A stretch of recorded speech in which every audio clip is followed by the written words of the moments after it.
Any of you have friends with PTSD? You understand the impact of how they look at circumstances? Imagine an adolescent brain who's been traumatized, unable to sort that out, and is feeling mistrust, distrust, lack of awareness, lack of knowledge. What are they telling me? What do I do? I'm out. We often reflect on these, what appear to be behavioral transgressions or follow-up to not following our instruction, as just that opposition.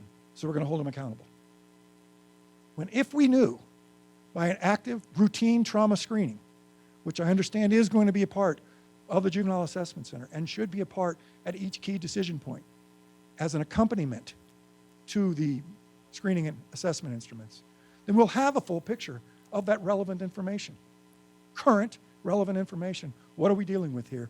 What do we need to serve? In most instances, Dr. Cruz, who's probably one of the foremost experts on the behavioral health screening and focus on trauma, he developed the trauma-informed decision-making protocol, which gives us some guidance how we can create that kind of process.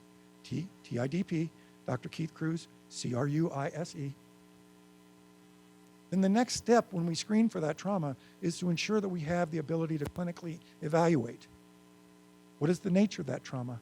How do we address that trauma? If we don't, we're shooting in the dark on trying to effectively have that youth respond to us. And we'll probably, more likely, according to research, interpret those behaviors from that youth as opposition, dissonance, and then we take the next step for that trajectory deeper into the justice system. Balanced, though, folks, balanced.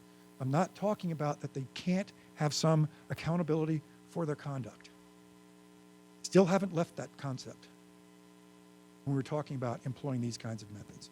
What a great opportunity we have with the Juvenile Assessment Center to ensure that everyone understands why we're doing this, what the research says about the impact if we screen and assess, about targeting connected services in the community, and later I'll get to then measuring the impact of our efforts in a collaborative environment, sharing the results of that measurement so we can understand, wow, we're awesome, or we can improve. And as a result of our collaborative engagement, we know what's going on at each key step, and we can make adjustments to the policies and procedures together.